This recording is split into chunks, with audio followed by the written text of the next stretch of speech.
Doctor علی وقار صاحب، recently ہم نے دیکھا سوشل میڈیا پر ایک پکچر وائرل ہوتی ہے جس میں وقار زکا جو انفلوئنسر ہیں، کرپٹو کے پائنیئر ہیں پاکستان میں، وہ ایک نشان بناتے ہیں جس کو منسوب کیا جاتا ہے الومناٹی گروپ کے ساتھ۔ اب ایک تو کیا وقار زکا کے بارے میں یہ جو کنٹروورسی اسٹارٹ ہوئی ہے، کیا ان کا تعلق اس سیکرٹ سوسائٹی سے ہے، اس گروپ سے ہے، اور الومناٹی ہے کیا؟ دیکھیے، یہ ایک 1771-72 کے قریب جو اس کی اگر ہسٹری کے اندر جائیں تو یہ ایک گروہ تھا۔ یہ ایک باقاعدہ منظم فکر کی شکل میں سامنے آیا۔ پھر اس فکر کے لوگوں نے اپنے ہم فکر لوگ ہر علاقے اور ہر ملک سے اکٹھے کرنے شروع کیے۔ ڈیجیٹلائز دور نہیں تھا، اگر ڈیجیٹلائز دور ہوتا تو یہ بہت پروان چڑھتے۔ یہ شیطان کی عبادت کرتے ہیں بنیادی طور پہ۔ اب اس شیطان کی کئی صورتیں ہوتی ہیں، جس طرح ہر مذہب ہو، صحیح ہو یا غلط ہو، اس کے کچھ پیراڈائمز ہوتے ہیں، ان کے بھی کچھ پیراڈائمز تھے۔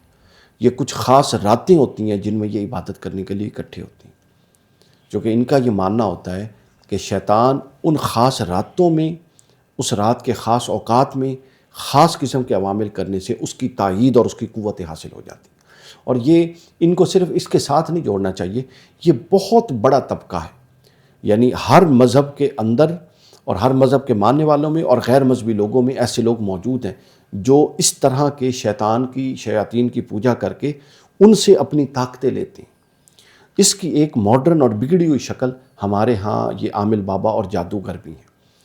یہ جو جادو ہے یہ کیا ہے؟ بیسیکلی آپ شیاطین سے اپنی مدد مانگتے ہیں، ٹھیک ہے؟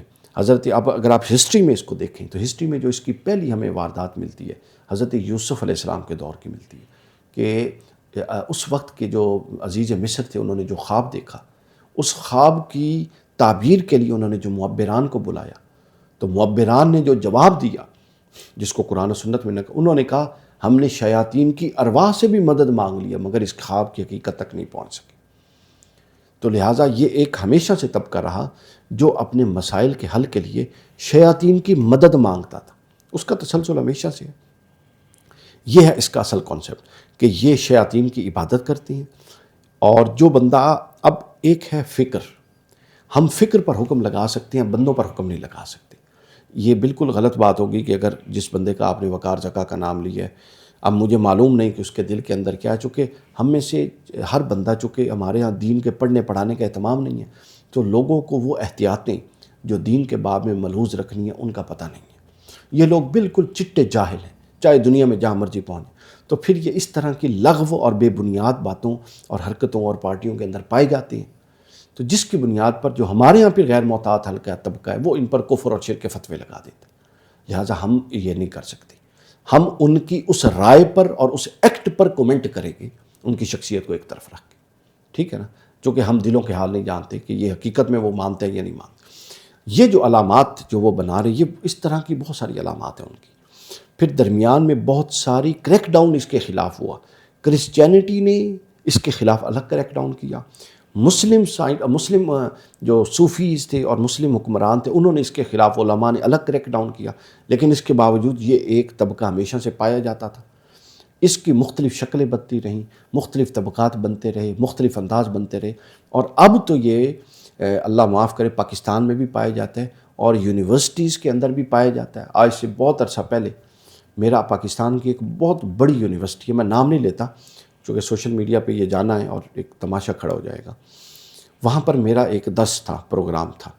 میرے سے پہلے وہاں پر مولانا طارق جمیل صاحب ہو کر گئے تھے، اور اس سے وہ ماہانہ کوئی کرتے تھے، اور اس سے اگلے مہینے انہوں نے مجھے بلایا تھا۔ تو اس کے بعد انہوں نے مجھے بتایا، میں ان کے ہاسٹل میں بیٹھا تھا، پروگرام کے بعد کھانے کے لیے گئے M3 ہاسٹل میں، تو وہاں انہوں نے مجھے بتایا کہ یہاں پر اس طرح کے لوگ 2-3 اسٹوڈنٹ جو نئے آئے ہیں وہ یہ کام کرتے ہیں، شیاطین کی باقاعدہ وہ عبادت کرتے ہیں، اور وہ باقاعدہ کہتے ہیں کہ ہم نے تو بڑی اس کی مدد حاصل رہتی ہے اپنے سارے معاملات میں۔ تو یہ ایک پورا کا پورا کانسیپٹ ہے جو لوگوں میں پایا جاتا ہے۔ کیا شیطان جو ہے وہ مدد کرتا ہے کسی کی؟ کیا شیطان جو ہے وہ کوئی ایسا گروپ بناتا ہے جس کی وہ مدد کر کے دنیا کے اندر نیگیٹو چیزیں کر سکے؟ بالکل کرتا ہے، کر رہا ہے تو چل رہا ہے، اور اگر یہ نہ ہوتا تو پھر یہ سارے لوگ مطلب یہ کون ہے جو ان کے معاملات کو چلا رہا ہے؟ تو شیاطین ان کی مدد کرتا ہے، اور یہ اللہ تعالیٰ کی طرف سے ایک آزمائش ہے، چونکہ اللہ تعالیٰ کی مدد اور اللہ کے حکم کے بغیر کوئی کسی کی مدد نہیں کر سکتا، لیکن ایک آزمائش ہے۔ مثلا آپ ایک چیپٹر پڑھیں دجال کا، اور کتاب الفتن جو حدیث کی کتابوں میں باب ہے، اور علامات قیامت کے پڑھیں، تو آپ حیران ہو جائیں گے دجال کی قوتوں کو دیکھ کے۔ وہ پتہ ہے کون ہوگا؟ جو جنت اور دوزخ اپنے ہاتھوں میں لے کر چلے گا ساتھ ساتھ۔ حضور نے فرمایا اس کی جنت دوزخ ہوگی اور اس کی دوزخ جنت ہوگی، اس کا پانی جہنم ہوگا اور وہ جس کو آگ اس کی ہے وہ جنت ہوگی۔ پھر فرمایا کہ وہ ایسی علاقے سے گزرے گا جہاں پر کبھی فصل نہیں پڑی ہوگی۔ وہ کہے گا کہ اگر میں یہاں پر ریگستان میں فصل اگا دوں تو مجھے خدا مانو گے۔ لوگ کہیں گے یہ کیسے ہو سکتا؟ وہ اشارہ کرے گا فصل اگ جائے گی، وہ اشارہ کرے گا درخت اور پہاڑوں کو سونے کا کر دے گا، وہ مردے کو مارے گا اور پھر اس کو زندہ کر دے گا۔ تو بتائیے کہ یہ اللہ کی طاقتیں نہیں ہیں؟ لیکن احادیث صحیحہ کے اندر ہے یہ دجال کو حاصل ہوں گی۔ کیوں؟ آزمائش کے لیے۔ اللہ تعالیٰ نے انسان کو صاحب عقل ہستی بنایا ہے، صاحب شعور بنایا ہے۔ انسان کی آزمائش علی بھائی ذہن میں رکھ لیں، کرتبوں کی بنیاد پہ نہیں ہے کہ کون ہوا میں اڑتا ہے۔ یہ کرتب تو سب سے زیادہ دجال اور دجالی فتنوں کے پاس ہے۔ تو انسان کی آزمائش کیا ہے؟ سادہ فکر پر کہ اللہ تعالیٰ کی توحید کیا ہے، رسالت کیا ہے، نفس ہدایت کیا ہے۔ ہدایت کرتبوں کا نام نہیں ہے، ہواؤں میں اڑنے کا نام نہیں ہے۔ نفس ہدایت یہ کہ آپ کلیئر ہیں کہ اللہ واحد مالک و مختار ہے، رسول اللہ صلی اللہ علیہ وسلم واحد نجات دہندہ ہیں، اور آپ کی راہ سے ہٹ کے کوئی نجات کی راہ نہیں، اور میں اپنے ہر عمل کا اللہ کے ہاں جواب دوں۔ جب آپ اس پورے کنسیپچول، اور میں اسی طرح، یہ دنیا اس ماڈل پہ نہیں بنائی گئی کہ جو میں چاہوں گا وہ ہوگا، بلکہ اس دنیا میں اللہ نے بہت سارے سورس آف آزمائش رکھے ہیں جن کے ذریعے وہ میری آزمائش کر رہا ہے۔ میں نے اس آزمائش سے پورا اتر کے الٹیمیٹ میری لائف اگلی لائف ہے جس میں میں نے جانا ہے۔ تو جب آپ اس انداز میں دنیا کو دیکھنا شروع کر دیں گے تو پھر آپ کو یہ چیزیں معیوب نہیں لگیں گی۔ لیکن اگر آپ کا پوائنٹ آف ویو یہ ہوگا کہ یہ دنیا ہی سب کچھ ہے، اور آپ پھر ایتھیسزم کی طرح سوال اٹھائیں گے، مولدوں کی طرح ہیں۔ مثلا جی یہ سوال اٹھتا ہے، یہ بھی ہمارے مرزا انجینئر صاحب بھی یہ سوال کرتے تھے، لو جی یہ بابے ایڈے کم دے ہوندے تے دربار کیوں رڑ جاندے پانی دے وچ، یہ درباروں کو کیوں نہیں بچ؟ یہ ایگزیکٹلی یہ سوال الہاد کو، ایتھیسزم کو، ایگنوسٹسزم کو پروموٹ کرنے والی ہیں۔ وہ سیم یہی سوال کرتے ہیں کہ اگر رب موجود ہے تو غزہ میں کیوں نہیں وہ انٹرفیئرنس کر رہا؟ یہ تو نان سینس ہے۔ رب نے جو ذمہ داریاں مجھے دے کے بھیجی ہیں کہ تم جا کے اپنے فرض ادا کرو، ہم وہ ساری واپس رب کے کھاتے میں ڈالیں۔ رب نے عقل دی ہے، رب نے شعور دیا ہے، رب نے طاقت دی ہے، رب نے مسلمان لوگوں کو وسائل دیے، اور رب نے کہا ہے کہ ظلم کے خلاف لڑنا ہے۔ جب ہم نہیں لڑ رہے اور ہم بیٹھ کے دعا کر رہے ہیں، اللہ کی ڈیوٹیاں لگا رہے ہیں دعا میں کہ تو ان کی مدد کر، وہ اوپر بیٹھ کے ہنستا ہوگا کہ میں نے ان کو بھیجا ہے مدد کرنے کے لیے، یہ پھر مجھ پہ ڈال رہے ہیں مدد کرنا۔ تو لہٰذا جب آپ پورا پیراڈائم مختلف کر دیتے ہیں تو نتیجہ کیا ہوتا ہے؟ رزلٹ خراب ہو جاتا ہے۔ تو یہ کام یہ لوگ کرتے ہیں، اور اس طریقے سے یہ لوگ نوجوانوں کو ڈائیورٹ کر دیتے ہیں چونکہ ان کو کنسیپچول کلیئرٹی نہیں ہے۔ اسی طرح دجال ان کو حضرت امام مہدی کا کوئی کرتب اور کوئی اس طرح کا معجزہ روایات میں آپ کو نہیں ملے گا۔ وہ سادہ آ کے تلقین کریں گے، وہ نفس ہدایت بیان کریں گے۔ حضرت عیسیٰ علیہ السلام کا یہی معاملہ ہوگا، وہ اپنی اس وقت کی ٹیکنالوجی سے وہ بھی لیس ہوں گے، لیکن وہ اس طرح کی کرتب نہیں دکھائیں گے دجال کے میں نے دجال کے بیان کی۔ تو لہٰذا اسی طرح یہ مثال اس لیے دی دجال کی کہ یہ اسی طرح یہ والی آزمائش ہے کہ جب ان لوگوں کا کام ہوتا ہے شیطانی قوتوں کی مدد سے تو یہ سمجھ لیتے ہیں کہ اس کے اندر بھی کوئی خیر پائی جاتی ہے، جبکہ اصل چیز یہ نہیں ہے کہ کوئی آپ کا کام نکال رہا ہے کہ نہیں نکال رہا۔ اصل چیز یہ ہے کہ آپ درست راستے پر ہیں کہ نہیں ہیں۔ یعنی روٹی تو حرام کی بھی کھائیں گے تو ذائقہ تو وہ دے گی۔ کیا روٹی کا ذائقہ آپ کے لیے جواز کی دلیل بن سکتا ہے حرام کی؟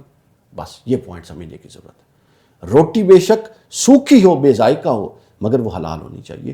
اور اگر حرام کی روٹی کے ذائقے کو بنیاد بنا کے کہہ لے کہ اگر یہ حرام ہے تو اللہ اس کے اندر سے ذائقہ کیوں نہیں اٹھا لے؟ بھائی دنیا کے نظم کو سمجھیے۔ تو یہ لوگ اس طریقے سے خود بھی گمراہ ہیں اور لوگوں کو بھی گمراہ کر رہے ہیں۔ یہ سوسائٹی، یہ سیکرٹ گروپ الومناٹی جو ہے وہ 1776 میں سامنے آیا۔ اس سے پہلے کیا دنیا میں کوئی اس طرح کی سوسائٹی یا گروپ تھا انسانوں کو گمراہ کرنے کے لیے؟ ایک گروپ ذہن میں آتا ہے حضرت سلیمان علیہ السلام کے دور کا، کہ جب بابل شہر میں ہاروت اور ماروت دو ملائکہ اترے اور انہوں نے لوگوں کو سکھایا، جادو سکھایا، تو اس کے بعد پورا پروسیس ہے، حضرت سلیمان علیہ السلام نے ان کو ختم کر دیا اور وہ جادو کی کتابیں لے کے اپنی کرسی کے نیچے دفن کر دی۔ حضرت سلیمان علیہ السلام کے وصال مبارک کے بعد جو یہود تھے وہ دوبارہ جادو کی طرف متوجہ ہوئے۔ اس وقت جب اس معاملے میں شدت آئی ان کی، ہاں، تو پھر ان کے اندر باطل قوتوں سے اور شیاطین سے مدد مانگنے کا یہ رواج چل پڑا، اور اس کا اشارہ ہمیں بعض احادیث سے ملتا ہے۔ مثلا وہ کہتے ہیں کہ جو شیاطین تھے، جن شیاطین، یہ آسمانوں میں جاتے تھے، ملائکہ کی باتیں سنتے تھے جو اللہ تعالیٰ ان کو پیغام دیتا تھا، اور وہ باتیں سن کے آگے اپنے جادوگروں کو بتاتے تھے۔ جادوگر وہ بات لوگوں کو بتاتے تھے اور کہتے تھے یہ ہونے والا ہے، تو وہ چونکہ آسمانوں سے سن کے آتے تھے، وہ ہو جاتا تو ان جادوگروں پر لوگوں کا اعتقاد بڑھتا جاتا۔ اس طریقے سے یہ ان کی مدد کی صورت تھی، مگر رسول اللہ صلی اللہ علیہ وسلم کے آنے کے بعد اللہ نے اس کو بند کر دیا۔ اب کسی کا عرش کی گہرائیوں تک اور عرش کی بلندیوں تک کسی کی رسائی نہیں ہے، ٹھیک ہے۔ تو یہ ایک ہسٹری میں آپ نے پوچھا کہ کوئی ایسا گروہ ملتا ہے، تو حضرت سلیمان کے دور میں ایک گروہ ملتا ہے کہ جو بعد ازاں حضرت سلیمان کے بعد جادوگر ہوئے۔ انسائکلوپیڈیا برٹانیکا کے اندر ان کا موجود ہے کہ یہ شیطانی ارواح سے مدد مانگا کرتے تھے، پھر یہ جنات سے مدد مانگا کرتے تھے، پھر یہ جنگلوں میں جا کے خلوت گدوں میں بیٹھ کر مدد مانگا کرتے تھے، اور وہاں سے پھر اپنے کام کے لیے کوشش کرتے تھے۔ کیا الومناٹی گروپ کے جو لوگ ہیں، جو یہ آرمی ہے، ان فیوچر دجال یا یجوج مجوج ان کی آرمی کا حصہ ہوگی؟ بالکل دجال کا حصہ ہوگی، اور اس سے خطرناک بات یہ ہے کہ یہ لوگ تیزی سے پنپ رہے ہیں۔ ہمارے ہاں پرابلم یہ ہوتی ہے کہ جب بھی کوئی بڑا فتنہ اٹھتا ہے، اس کے ساتھ مالی قوتیں بڑی زبردست قسم کی لوگ آ جاتے ہیں۔ تو یہ لوگ کیا کرتے ہیں، اپنے لوگوں کو سپورٹ کر کے، تو اب جس کے مالی مسائل آپ سارے کے سارے حل کر رہے ہیں تو وہ ظاہر آپ کی طرف رجحان رکھے گا۔ اسلام نے زکوٰۃ مؤلفۃ القلوب کے لیے کیوں دی ہے؟ کہ صرف جو سخت ہے اسلام سے متعلق ان کو مال دو تاکہ ان کا دل نرم ہو جائے۔ تو یہ لوگ اپنی طرح، ہمارے ہاں قادیانیت کیسے پھیلی؟ سارے غریب لوگوں کو، غریب خاندانوں کو یورپ بھیج کے ان کو اپنا یورپ کی نیشنلٹیاں دے کے قادیانی کر دیا، ٹھیک ہے۔ تو یا تو ہماری بطور قوم اور بطور انسان، بطور مسلمان، ہمارے ہاں تقویٰ کا وہ لیول ہو کہ ہم دین کے لیے ہر شے سیکریفائس کر سکیں۔ جب یہ نہیں ہے تو پھر اس طرح کے لوگ انٹروین کرتے ہیں، وہ مالی اور اپنے مناصب کے ذریعے اثر انداز ہوتے ہیں، لوگوں کو خریدتے ہیں اور اپنی فوج کو بڑھاتے ہیں۔ یہ پاکستان میں ہو رہا ہے، ٹھیک ہے۔ اور اس وقت بدقسمتی یہ ہے کہ قادیانیت تو چلو غریب طبقے سے پروان چڑھی تھی نا، بعد میں یہ پڑھے لکھے اور مطلب ایکسٹرا آرڈنری پڑھے لکھے طبقے کے اندر یہ چیز پروان چڑھ رہی ہے، اور بڑی لیول کی جو پارٹیز ہیں اس کے اندر اس طرح کی باتیں ہونا شروع ہو رہی ہیں۔ یہ خطرناک بات ہے۔ الومناٹی گروپ جو ہے، اس کا خاتمہ کون کرے گا؟ امام مہدی۔